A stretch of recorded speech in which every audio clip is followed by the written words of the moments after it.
But it's like, if I'm going to have added sugar, I'm getting crumble cookies. Hello. I'm not getting it from a Cliff Bar. It's the same amount of added sugar. So once people start to realize that and realize you don't have to restrict your favorite things, because when you restrict things, like scarcity and deprivation always leads to overindulgence. Always. So if you're telling yourself I can't have a donut, I can assure you I'm going to house a dozen donuts at some point, probably every Saturday night. That's just going to happen. Hey there, business enthusiasts. Welcome to the Chills Podcast, brought to you by All Weather Roof. Because just like a sturdy roof, our conversations are built to last. I'm your host, Brent Loberg, and we're about to dive into the world of business, family, and the moments that give us those exhilarating chills. Ever wonder what keeps successful people inspired? Well, get ready to find out as we chat with some fantastic all-weather customers, partners, vendors, and friends. We'll explore their triumphs, challenges, and maybe even some unexpected secrets. After all, business is not just about numbers. It's about the people behind them. So grab your metaphorical popcorn and join us on this journey. Get ready to be inspired, maybe even get a few chills of your own. This is the Chills Podcast. Let the goosebumps begin.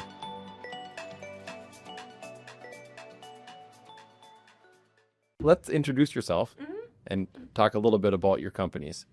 Okay, so my name is Annie Deckert, and I do have two different companies, completely unrelated.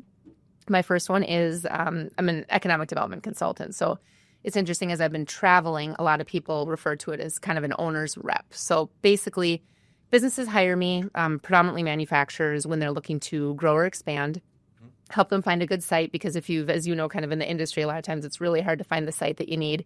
You might find the perfect site, and then you maybe have to get a rezoning or a conditional use permit or amend an ordinance. There's just all these kind of land use and development applications involved. And so I handle all of that for businesses. So I do that. I spend a lot of time doing site analysis, especially in this area that we're in now.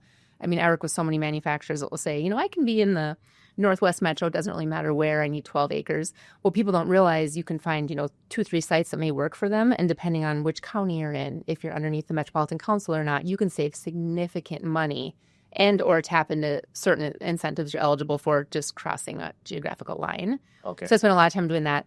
And then just basically utilizing all the different grants and stuff that are available for growing, expanding, buying machinery and equipment, and then kind of a tertiary service. Because once I start working with people, I kind of continue to work with them, not forever, but a little bit, because there's different money available for renovations, for purchasing equipment, for training your employees, especially in the state of Minnesota.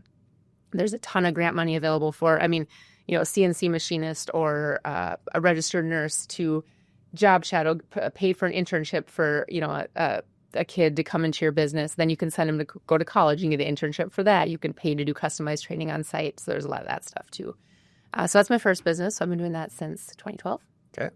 And then my other business is I am a nutrition coach, and I have my own sub line. All right. Yeah. You grew up in northern Minnesota. Northern Minnesota. Yeah. Didn't realize how long the O was until I moved down south. Yeah. Get it out of the way. Coupon, vague, about.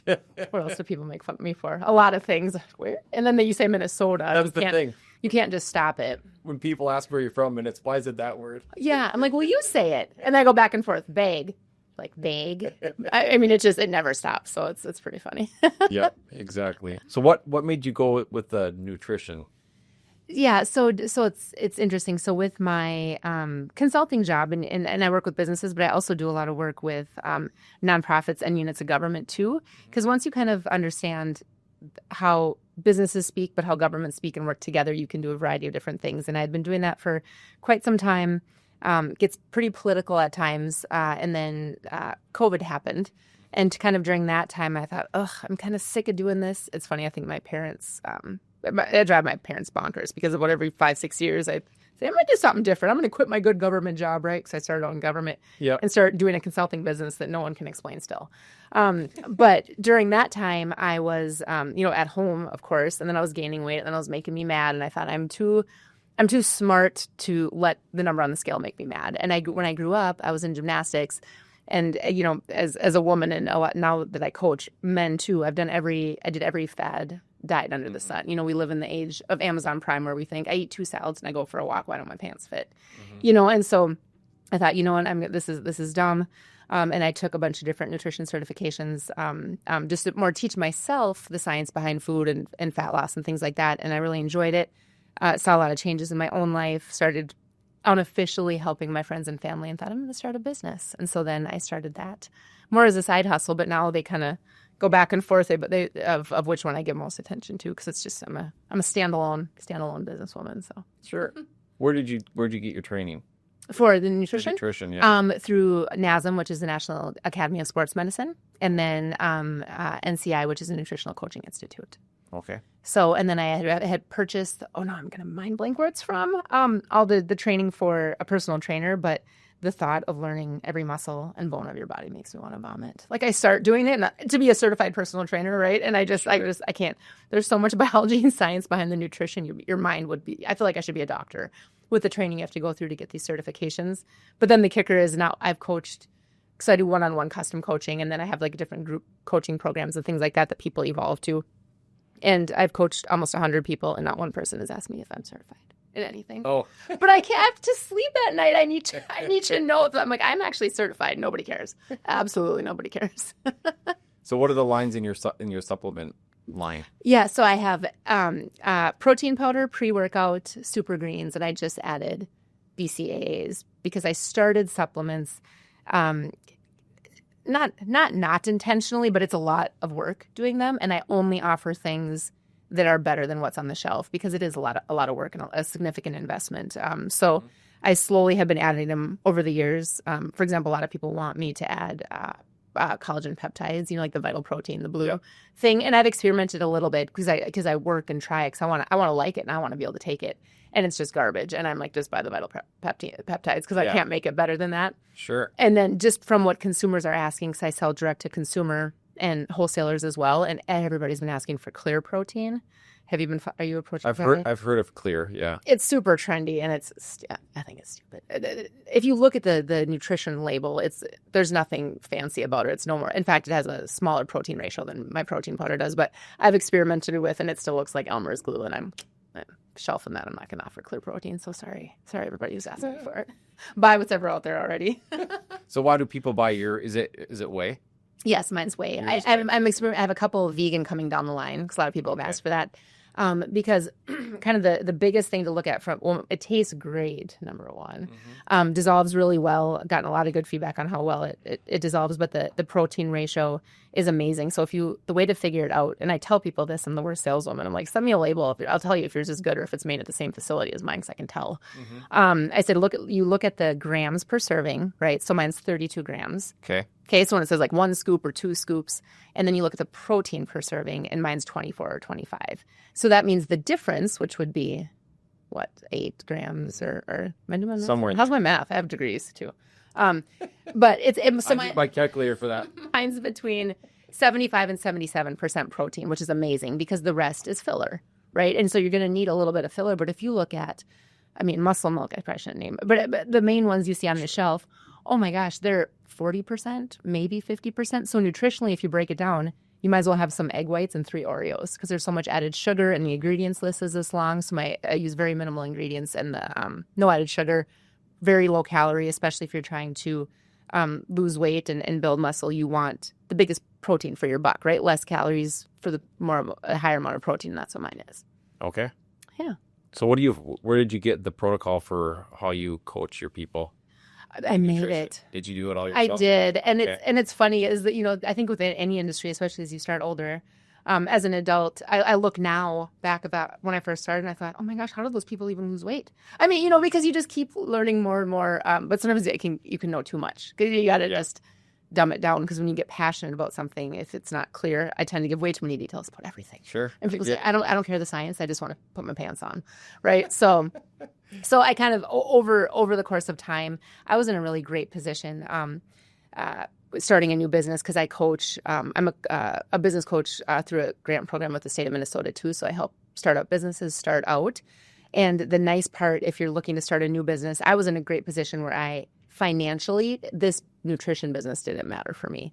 And I work with a lot of people now, a lot of fitness coaches, personal trainers, life coaches. And I say, if you can coach people for free first, do it.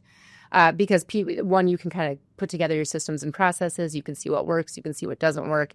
They can give you feedback. And then you have testimonials and actually evidence of the business that you're trying to do. I don't even remember what question you asked me. What did you ask me? I don't even know. How did I come up with yes, I created the process myself. Sure. Because it is custom with folks, but I have been able to kind of each person is different, but there's kind of 3 phases, which really any good nutrition coach is going to tell you this exact same thing. Probably the most satisfying thing as a coach is when someone sends me a reel from Instagram of something I've been telling them for 6 months. And they're like, oh, look at this guy said what you tell me all the time. I'm like, that's crazy. Because it's all science. So at the beginning, it's priming your metabolism, because I want your metabolism to be as efficient as possible first. Because when you've come from a past of fad dieting or just inconsistent eating, your metabolism isn't kind of where it should be. And 99% of people are eating far less than they should be at their size and weight. And it's we always hear kind of the 1,200, 1,500 calories. That's because everyone downloaded MyFitnessPal and said, I want to lose 2 pounds a week as fast as possible. And that's kind of where everybody got it, but that's literally enough calories for like a 4-year-old. So I get people's metabolism to where it should be, because I tell people all the time, I said, if you think you're going to lose 10 pounds in 2 weeks, you're not for me. I'm just making your metabolism go backwards. So get your metabolism as efficient as possible. And I do a lot of education through my coaching, because when people understand why they're doing something, they're so much more likely to adhere to it consistently. So once we kind of get to the point, I'm like, okay, cool, your metabolism is awesome. I teach about macronutrients. We put together balanced meals based upon how they currently eat, because I want to make as minimal changes to their diet as possible, so it's a lifestyle change. It's not a start and end date, because with diet culture, why people they lose weight and gain it back, they lose it, they gain it back. We've been taught, eat this, not that. You start on this day, it's a 90-day challenge. I mean, it's a lifestyle. It's not a start and finish thing. So once they do that, then we go into a calorie deficit. I call it maximizing fat loss, right? So we get to the point where you want to be kind of weight-wise and appearance-wise. What most people notice is you start to quickly not realize how much the scale says, because your body can change so much without the scale moving at all.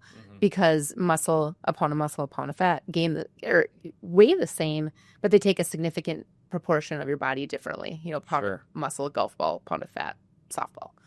So as a coach, the best thing is the scale is barely moving, but I have them take measurements and pictures, but they're just shrinking, because that means they're maintaining their lean muscle mass and their metabolism's going up. And then at the end, it's kind of lifestyle optimization, right? So it's like, cool, you got to your goal weight or your goal bench press or whatever we're trying to do. Then people kind of, you're not just done. This is, how do I maintain this? And so it's teaching people big picture. How can you do this without always having to track your food or pay attention to your cravings and how you're sleeping at night, and how you can kind of adjust your food accordingly based upon how you're feeling. Sure. Yeah. I like the muscle as an organ.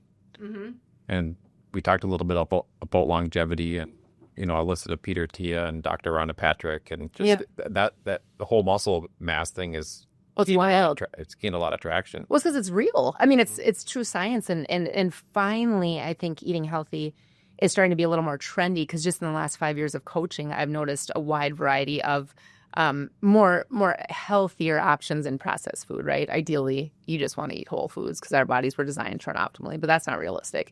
But now, instead of just one protein noodle, there's 6 different options. So it's starting to get a little bit better, but just with your lean muscle mass, I mean, total daily energy expenditure. Are you familiar with that? TDEE. Yeah. So there's a lot. So basically, we're burning calories all day long. Yeah. Everybody is. And I show all my clients, I teach them kind of these fundamental things.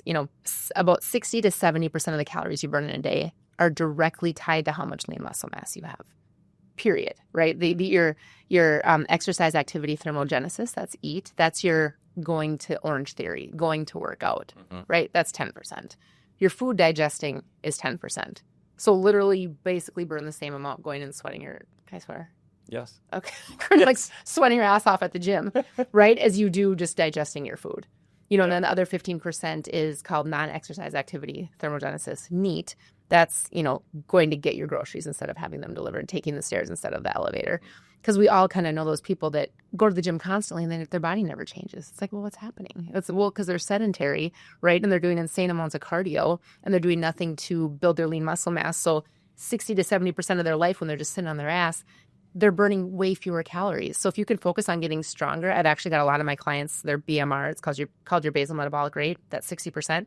I've increased it by over 100 calories a day, right? So I mean, sitting on their butt watching Netflix, they're burning an extra 3,000 calories a month. That's almost a pound. Doing nothing, eating the same thing. So I can just geek out over that stuff. So I think that's pretty cool. What's your thought on organic or not organic? Oh, it depends on what the food is and who the manufacturer is. Most of it is just marketing and it's garbage.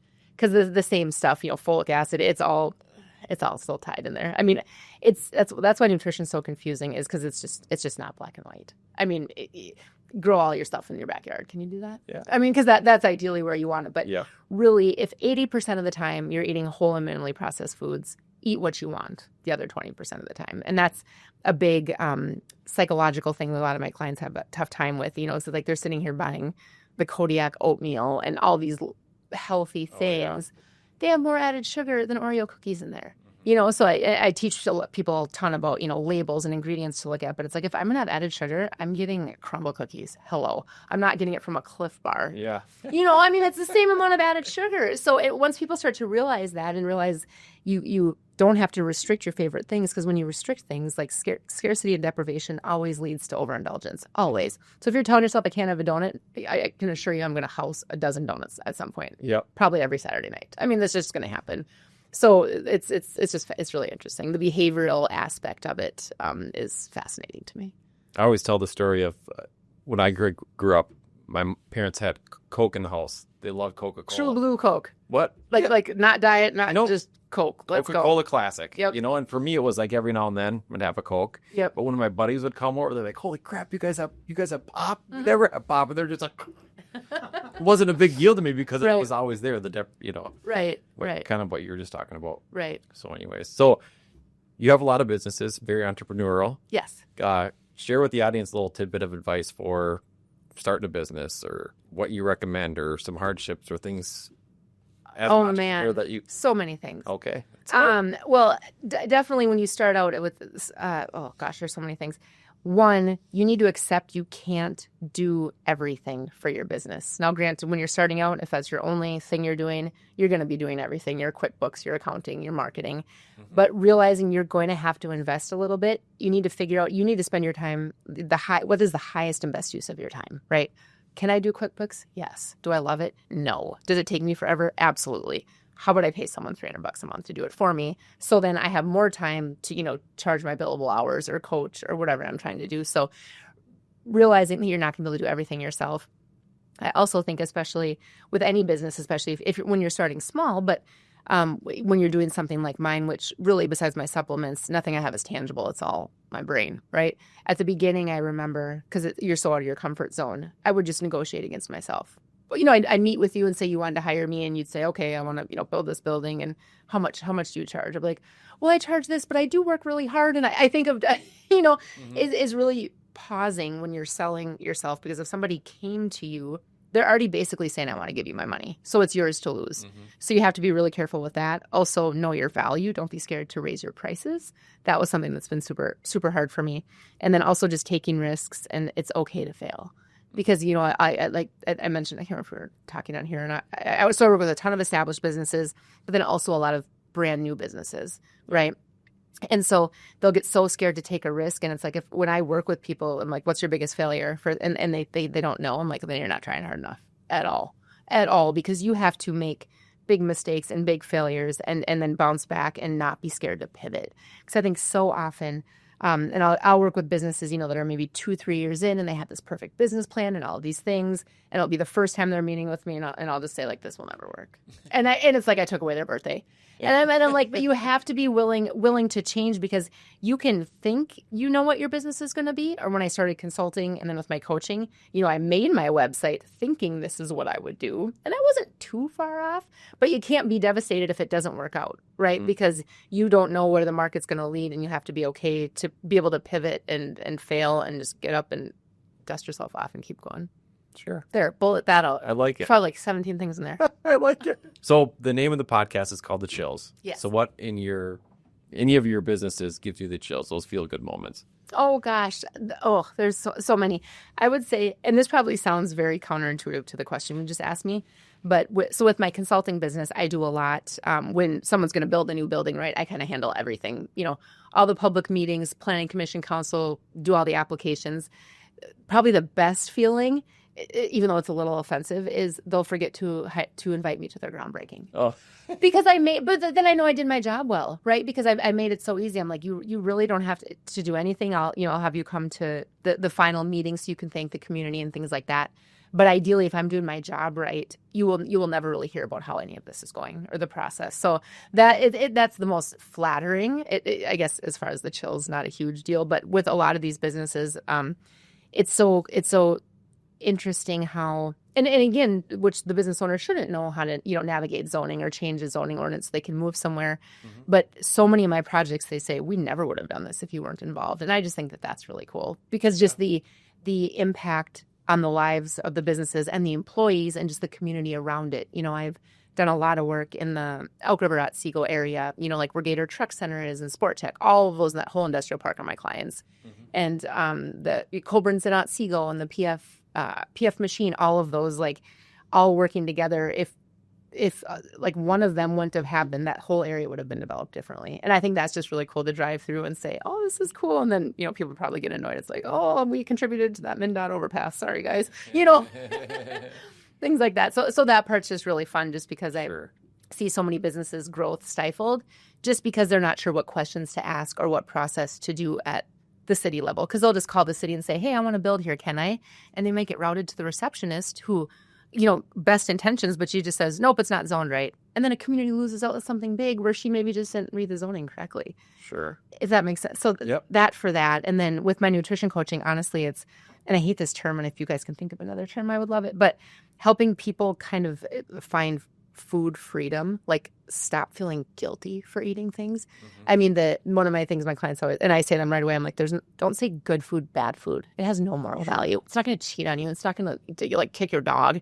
You can eat. It's okay to be hungry, and making it so they can kind of stop all the food noise and have birthday cake with their kid and not feel guilty and just really, really change their life because I do a lot of, surveys, getting feedback and testimonials and stuff for marketing. Yep. And never do they say their first thing that their most valuable is the weight that they lost. It's just changing their perspective and like their confidence and how much better they feel about themselves. And I think that's really cool. I like that. Yeah. And funny you say that because I came from an endurance background where lighter was better and like the whole Lance Armstrong strength of weight. Oh, yeah. And it's like, it's hard to get that out of your mind. Oh, it's so hard. It's so hard. And in your body, the more you do cardio, your body gets used to it and you're actually burning less calories. But and you start to dig into your lean muscle mass. And there's a reason you don't see like really ripped endurance athletes. You just don't, because cardio is great. Don't get me wrong. Cardio is not bad. And a lot of people, it's like cardio you do need, but you don't need that excessive amount of cardio if you're trying to kind of be more toned.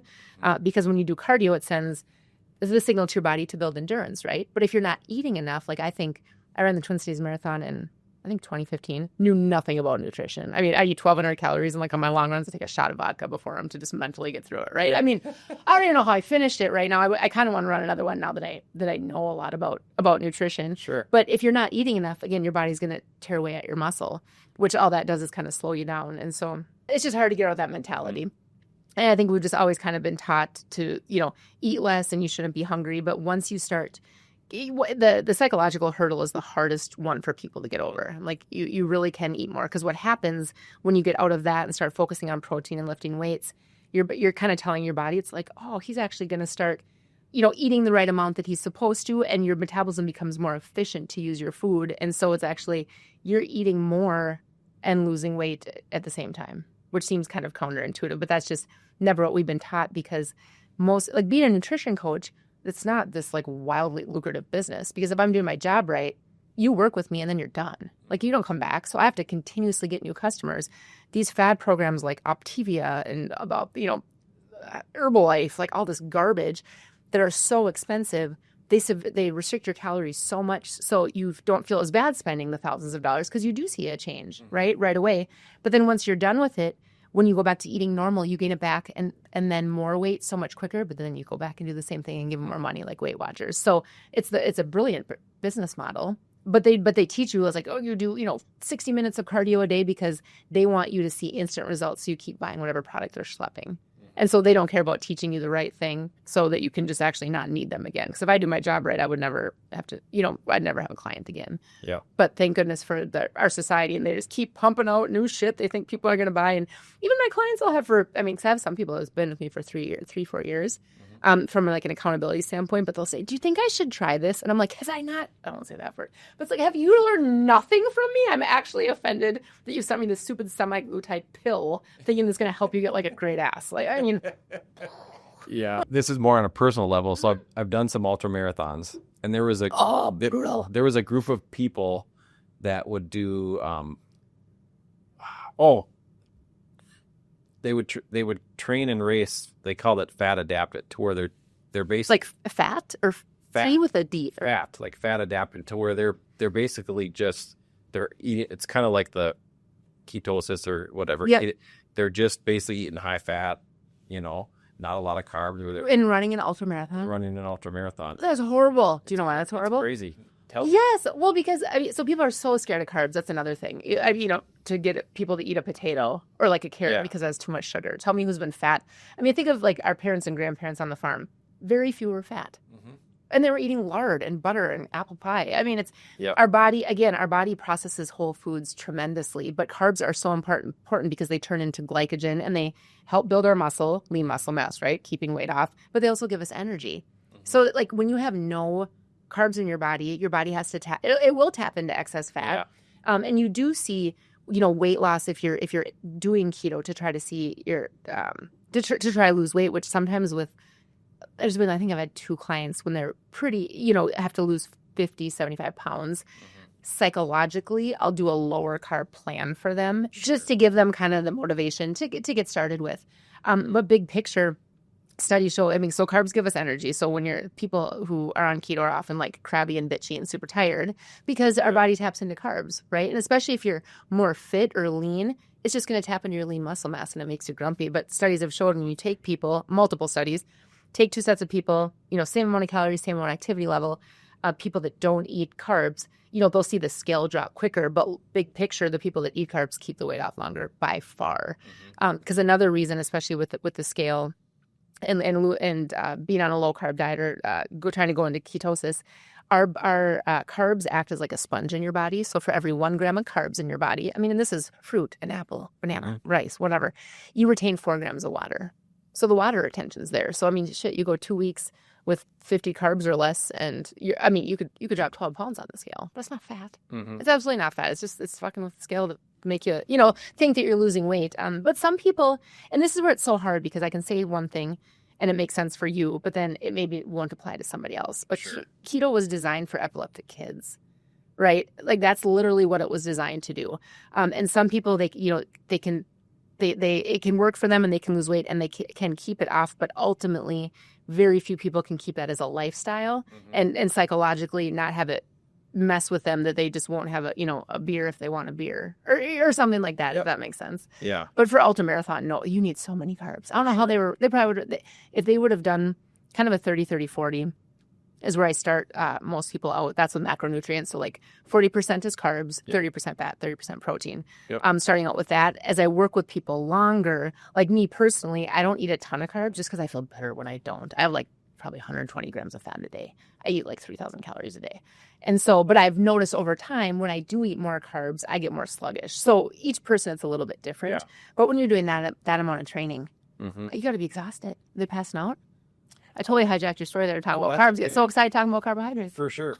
For me, and I tried it. Like I could run a long way off fat and low carbs, but as soon as I needed like to go like a higher pace where you need those carbs, you can't. Your body taps into nothing. You got nothing stored. Just no energy. It was just like I'm running 10-minute pace or slower. Do you even do any of those little like gel things or those energy things? Oh yeah. I mean, I was all carbs. I mean, for me, that's what worked. Yeah. Well, because that's what science. I mean, your body uses it as energy. So, so as humans, we can live without carbs. We absolutely can. But from a fitness standpoint, you're just it's like you're putting all that effort into training and then you're eating like an idiot. Like what is wrong with you? For sure. But so what brought you into Wyoming?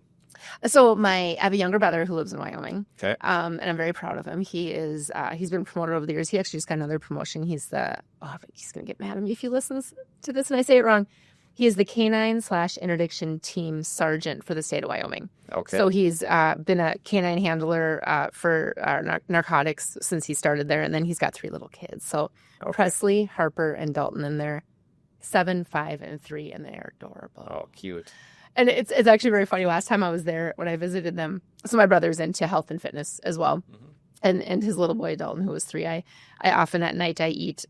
People are gonna think this is disgusting, but so I always mix berries with cottage cheese, Greek yogurt, and protein powder. Right, so basically looks like cat food. Especially if I'm using like chocolate protein powder, it just looks like vomit. Yep. Right, and Dalton comes up to me and he's like, "What are you eating?" I'm like, "What do you think this is?" And he goes, "Probably protein." I was like, "What 3-year-old says that?" But I'm like, "Will you give me a hug?" And I told my brother, and I was like, "That's." I'm like, I wish I would have had that on video. That was epic. And was it your protein? Of course. Are you kidding me? Of course it was. My brother loves my cookies and cream. That's his favorite one. So even the gym bros like it. Actually, more men buy it than women, which is interesting.